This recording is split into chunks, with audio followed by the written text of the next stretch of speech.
Hi, this is Lucia with The Art of Love, and this week I'd like to talk about what you should do if the person you're dating is ignoring you when you're out with them, if they're preoccupied with something else.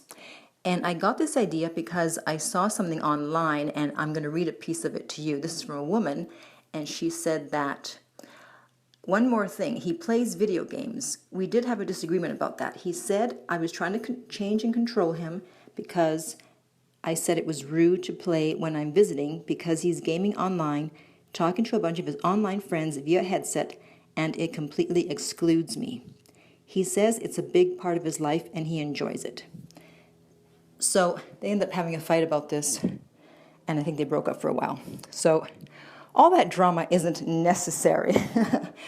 All she had to do was just pick up her stuff and say, honey, I can see that you're busy with your video games. I don't want to bother you. I don't want to disturb you. So I'm just going to get going. I have things to do anyway. So have a good night. I'll talk to you later. That's it.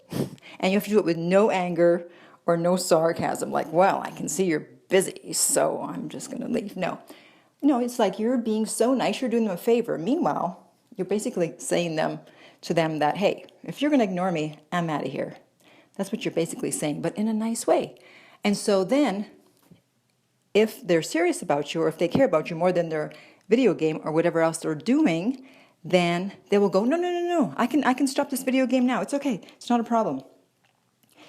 But if not, and they let you go, then you might want to think twice about the person you're dating. Now, this is about someone that you're dating, not for a long time. It's not a long-term relationship. Obviously, in long-term relationships, even if you're together, you're doing your own thing, so that's not a problem. But if you've been dating someone and you're not even in a relationship yet, or it's a new relationship and they're already ignoring you, that's not generally a good sign. Another time this comes in handy is, let's say you're out with someone and for some reason they just keep texting and talking on the phone and ignoring you. Again, you do the same thing. Honey, you seem preoccupied, you seem busy, I don't want to be in the way, so I'm going to get going. And then, again, it's up to them. Are they going to stop texting? Are they going to stop with all the phone calls? So you're not telling them what to do, because if you just say to them, well, it's really rude to talk on the phone or to be texting so much when I'm here. I mean, that's what you want to say, but it's not effective. So we want to do things that are effective, and so you're making it seem as if you're so magnanimous and you don't want to be in the way, and so you're just going to mosey on along and leave them alone to do their own thing. And if they're interested in you and they don't want you to leave, then they like your company, they'll stop what they're doing and say, oh, I'm sorry, I'm so sorry, I'll stop it right now. Now, this happened to me once, just once. It didn't involve video games or texting, but what happened was I had met this person online and I was supposed to meet him, let's say at 9 o'clock. He had a business meeting at this restaurant. He said, come at 9, we'll be finished, and then we can hang out. I said, cool. So I get there at 9. He's still at the table with all these people. He introduces me, and then I sit down, and he ignores me. It's like I'm not even there. He doesn't ask me, do I want something to eat? Do I want some water? He never looked my way. He never acknowledged me. After I sat down, he didn't put his hand, let's say, on my arm or on my leg. And it was like I wasn't even there. So I started to feel a little weird. I'm not used to being ignored. And this was also in the day before cell phones were prevalent. So I couldn't exactly, pull out my cell phone and start going on all my apps because we didn't have cell phones. And so, or at least we didn't have apps at the time.